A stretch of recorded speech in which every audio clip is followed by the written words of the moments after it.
Hello student, I am Ramakant Sharma और मैं Shri Krishna college Manoharpur की ऑनलाइन क्लासेस में आपका स्वागत करता हूँ। ठीक है, और आज हमारा जो वीडियो है वो उसी रैनन कोलेसी कुल पर या फैमिली पर रहेगा जिसकी स्टडी हम लास्ट वीडियो से कर रहे हैं। ठीक है, तो लास्ट में उसका स्वभाव वितरण वगैरह, तना कैसा है, पत्तियां कैसी है, इसके बारे में देखा था। एक इम्पोर्टेंट पॉइंट वहां पे ये भी लिया था कि इसमें संबंध बंडल किस प्रकार होता है, एक बीजपत्री तने के समान क्या होते हैं, बिखरे हुए होते हैं। तो कुछ विशिष्ट प्रकार के लक्षणों का क्या किया था, अध्ययन किया था। आज हम अब यहाँ पर उससे आगे के लक्षणों का क्या करेंगे, अध्ययन करेंगे। तो उससे आगे के लक्षणों में सबसे पहले लेंगे हम पुष्पक्रम, कि रैनन-कोलेसी जो पादप होंगे उनका पुष्पक्रम कैसा होगा। तो रैनन-कोलेसी जो पादप हैं उनका पुष्पक्रम ससीमाक्ष एवं असीमाक्ष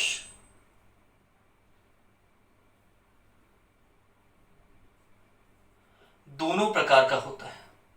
ससीमाक्ष भी है और असीमाक्ष भी है। ससीमाक्ष और असीमाक्ष का मतलब क्या है, जैसे मान लीजिए ये हमारे पास कोई पादप है, इस पादप के शीर्ष पर कोई पुष्प आ गया। जैसे ही शीर्ष पर पुष्प का निर्माण हो गया, इसका मतलब इसकी जो वृद्धि होगी वह वृद्धि कैसी हो जाएगी, सीमित हो जाएगी। मतलब इसकी वृद्धि अब एक निश्चित सीमा में होगी। इस प्रकार के पुष्पक्रम को ससीमाक्ष पुष्पक्रम कहा जाता है। ठीक है, और ये जो है यहाँ पर उगा हुआ जो पुष्प होगा वो सबसे प्राचीन होगा, सबसे पुराना होगा, और उसके बाद जो नए पुष्प आएंगे वो यहाँ पर पार्श्व में लगे हुए होंगे। ठीक है, इस प्रकार के पुष्पक्रम को कहा जाता है ससीमाक्ष पुष्पक्रम। अगर यही असीमाक्ष पुष्पक्रम होता तो इसमें किसी भी शाखा अथवा मुख्य तने के शीर्ष पर पुष्प का निर्माण नहीं होता, अपितु सभी पुष्प पार्श्व दिशा में एकांतर क्रम में क्या होते, लगे हुए रहते, जिसके कारण इसकी वृद्धि की कोई सीमा नहीं होती। और चूंकि यहाँ वृद्धि की सीमा नहीं होती तो पुष्पक्रम कैसा हो जाता है, यहाँ पर असीमाक्ष, मतलब बिना सीमा के। ठीक है, तो असीमाक्ष प्रकार का जो पुष्पक्रम है वो डेल्फिनियम नामक पादप में पाया जाता है, जबकि जो ससीमाक्ष वाला पुष्पक्रम है यह रैनन-कुलस में पाया जाता है। ठीक है, तो यह है इसका पुष्पक्रम। आगे अगर हम बात करें इसके पुष्प की, ठीक है, तो रैनन-कुलेसी पौधे के पुष्प कैसे होंगे। तो रैनन-कुलेसी जो होंगे उनके पुष्प होंगे सवृंत, मतलब पुष्प के साथ क्या उपस्थित होगा, वृंत उपस्थित होगा। इसके अलावा सहपत्री, सहपत्री का तात्पर्य क्या है, पुष्प के साथ, जैसे मान लीजिए यहां पर किसी शाखा पर क्या लगा हुआ है, पुष्प, तो इसके पार्श्व में या इसकी कक्षा में क्या लगी होगी, एक छोटी सी पत्र लगी होगी या पत्ती लगी होगी, जिसे सहपत्र कहा जाता है। इसके अलावा इसके जो पुष्प होंगे वो सभी पुष्प कैसे होंगे, या तो पूर्ण होंगे या फिर अपूर्ण होंगे। पूर्ण का तात्पर्य यह है कि पुष्प में सभी अंग पाए जाएंगे, पुष्प के सभी अवयव उपस्थित होंगे, चाहे वह बाह्य दल हो, चाहे वह दल हो, चाहे पुमंग हो, चाहे जायांग हो। अगर ये चारों अवयव उपस्थित हैं पुष्प में तो ऐसा पुष्प पूर्ण पुष्प कहलाता है। लेकिन अगर कोई भी एक अवयव अनुपस्थित हो जाए तो पुष्प आपका क्या कहलाएगा, अपूर्ण पुष्प कहलाएगा। यहां पर जो पुष्प पाए जाते हैं रैनन-कुलेसी में वो दोनों प्रकार के हैं, पूर्ण भी हैं और अपूर्ण भी हैं। ठीक है, इसके अलावा रैनन-कुलेसी के जो पुष्प होंगे वो कैसे होंगे, एक लिंगी होंगे। कैसे होंगे, एक लिंगी। एक लिंगी का मतलब या तो उनमें जनन अंग के रूप में पुमंग उपस्थित होगा या उनमें जनन अंग के रूप में जायांग पाया जाएगा। ठीक है, तो कैसे होंगे, ये एक लिंगी होंगे। इसके अलावा इनके पुष्प या तो एक व्यास सम्मित होंगे या फिर इनके जो पुष्प होंगे वो होंगे त्रिज्या सममित, या तो एक व्यास सममित या फिर त्रिज्या सममित। अब ये क्या होता है कि मान लीजिए कोई पुष्प है, इसे किसी भी तल से काट दीजिए, अगर ये बराबर भागों में बट जाता है तो इसे कहते हैं त्रिज्या सममित। इस पुष्प के चिन्ह को इस प्रकार दर्शाया जाता है, ठीक है। लेकिन यदि किसी पुष्प को सिर्फ एक ही तल से काटने पर वह बराबर भागों में बटता है या विभक्त होता है तो उसे कहते हैं एक व्यास सममित। इसे इस परसेंट वाले चिन्ह से दर्शाते हैं। तो इनके जो पुष्प होंगे वो कैसे होंगे, या तो एक व्यास सममित होंगे या फिर त्रिज्या सममित होंगे, ठीक है। तो ये हो गए इनके पुष्प। पुष्प कैसे होंगे, सवृंत होंगे। सवृंत मतलब इनके पुष्प के साथ वृंत पाया जाएगा। इसके अलावा कैसे होंगे, सहपत्री होंगे, सहपत्र उपस्थित होगा। या तो पुष्प पूर्ण होंगे मतलब सभी अवयव पाए जाएंगे, या कोई एक अवयव अनुपस्थित हो सकता है, इसलिए पूर्ण अपूर्ण भी हो सकता, पुष्प जो हैं वो अपूर्ण भी हो सकते हैं। इसके अलावा पुष्प या तो एक लिंगी पाए जाएंगे या फिर द्विलिंगी हो सकते हैं, लेकिन इनमें ज्यादातर किस प्रकार के पुष्प पाए जाते हैं, एक लिंगी पुष्प पाए जाते हैं। इसके अलावा पुष्प या तो एक व्यास सममित होंगे या फिर त्रिज्या सममित होंगे। और ये जो पुष्प होंगे ये पुष्प किस क्रम में लगे हुए होंगे, सर्पिल क्रम में। पुष्प किस क्रम में विन्यासित होंगे, तो पुष्प जो होंगे यहाँ पर किस क्रम में विन्यासित होंगे, सर्पिल क्रम में, ठीक है। तो यहाँ पर दो चीजें देख ली, पुष्प क्रम कैसा है, ससीमाक्ष और एसीमाक्ष। डेल्फिनियम में एसीमाक्ष और ससीमाक्ष किस में है, रेनिकुलस में। इसके अलावा पुष्प सवृंत है, सहपत्री है, सर्पिल रूप से क्या है, विन्यासित। या तो पूर्ण होंगे या फिर अपूर्ण होंगे।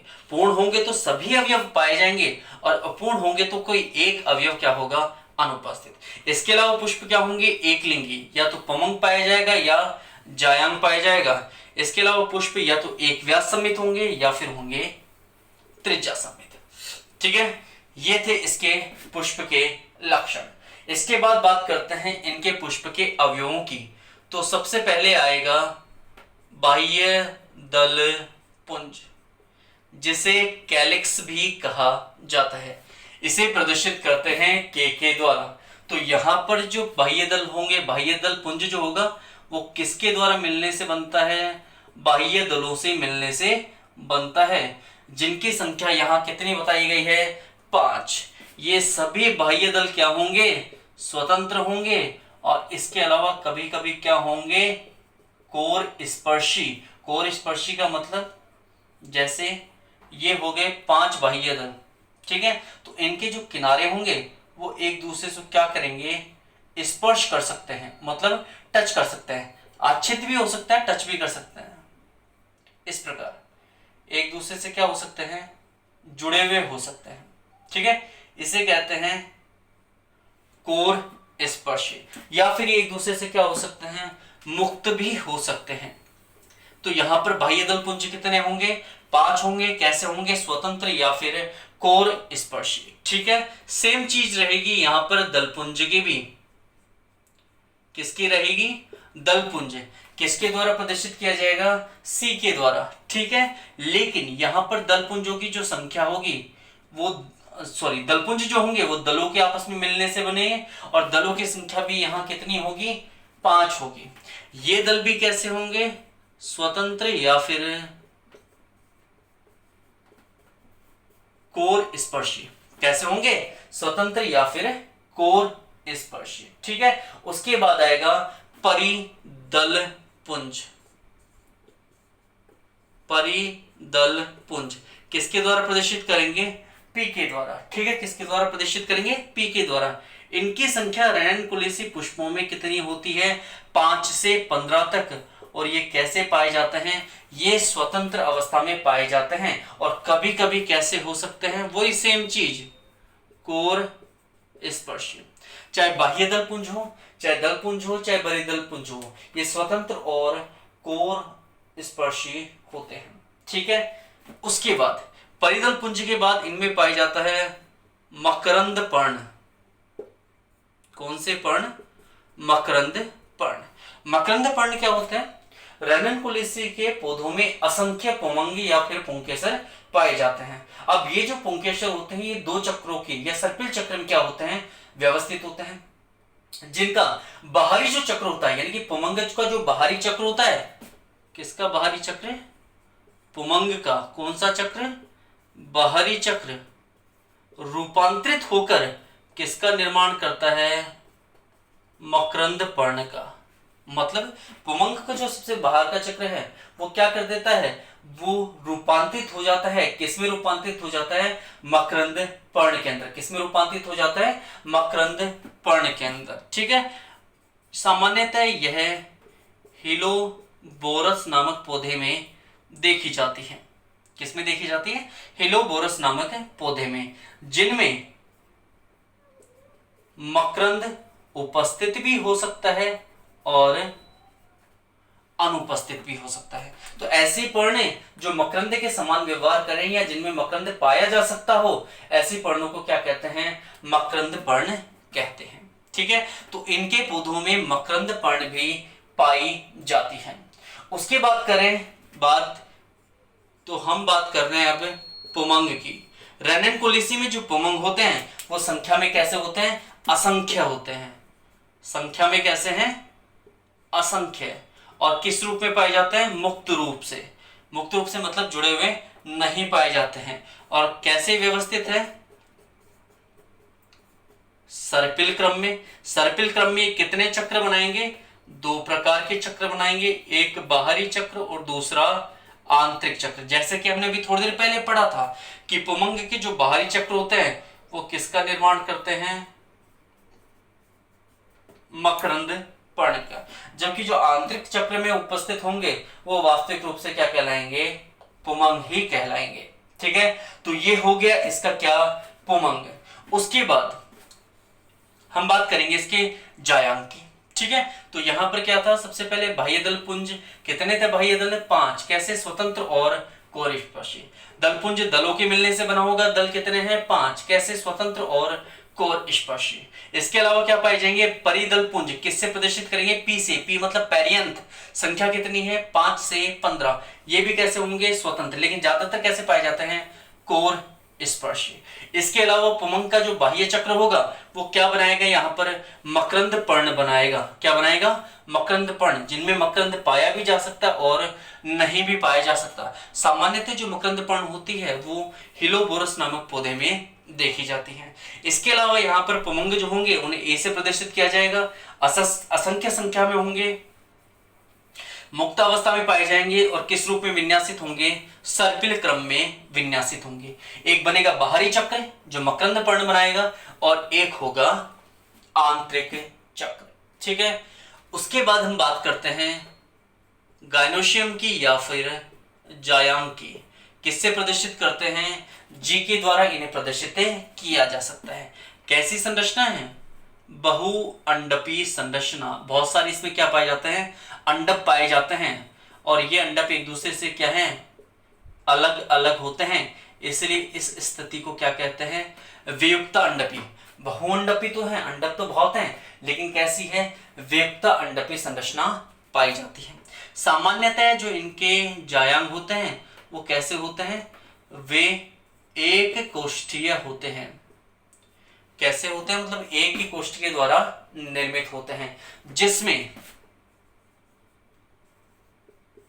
आधारी अथवा सीमांतीय बीजांडान्यास पाए जाते हैं। मतलब इनके जो बीजांड होते हैं वो या तो आधार में लगे होते हैं या फिर सीमा पर लगे होते हैं। ठीक है, यह है इनका जायांग। कैसा होगा, बहुअंडपी या फिर वियुक्तांडपी। जायांग में एक कोष्ठ पाया जाएगा जिसमें जो बीजांड होगा या तो आधार पर लगा होगा या उसकी सीमा पर लगा होगा। ये हो गई किसकी, जायांग की बात। ये कैसे होता है, सारे एक डायग्राम बनाएंगे, पुष्प चित्र बनाएंगे, पुष्प सूत्र बनाएंगे, उसके आधार पर दोबारा ये सारी चीजें दोबारा आएंगी एक बार। ठीक है, तो इनको दोबारा एक बार और लेना पड़ेगा अभी हमें, जब हम इसके पुष्प सूत्र और पुष्प चित्र का क्या करेंगे, अध्ययन करेंगे। ठीक है, तो ये हो गया इसका जायांग। फिर बात करें अगर हम इसके बीज की, तो इनका जो बीज होता है वो कैसा होता है, आकार में छोटा, और इनमें जो बीज पाया जाता है वो कैसा होता है, भ्रूण पोषी प्रकार का, मतलब उसमें एंडोस्पर्म या फिर भ्रूणपोष पाए जाते हैं। यह एंडोस्पर्म कैसी संरचना है? त्रिगुणित संरचना, जिसका निर्माण किसके द्वारा होता है? द्विनिषेचन के द्वारा। और ये द्विनिषेचन द्विबीजपत्री पौधों का एक मुख्य लाक्षणिक लक्षण है, जिसकी खोज नवाश्ची नामक वैज्ञानिक के द्वारा की गई थी। ठीक है, और इसी द्विनिषेचन के द्वारा जो त्रिगुणित संरचना निर्मित होती है, उस त्रिगुणित संरचना को हम क्या कहते हैं? एंडोस्पर्म या फिर भ्रूणपोष कहते हैं। तो यदि किसी बीज के साथ भ्रूणपोष संवर्धन के बाद भी शेष रहता है, तो ऐसे बीज भ्रूणपोषी बीज कहलाते हैं। अन्यथा यदि भ्रूणपोष समाप्त हो जाता है पोषण देने के साथ साथ, तो ऐसे बीज अभ्रूणपोषी बीज कहलाते हैं। ठीक है, उसके बाद बात करते हैं हम इसके फलों की। तो इनमें अनेक प्रकार के फल पाए जाते हैं, जैसे कि डेल्फिनियम,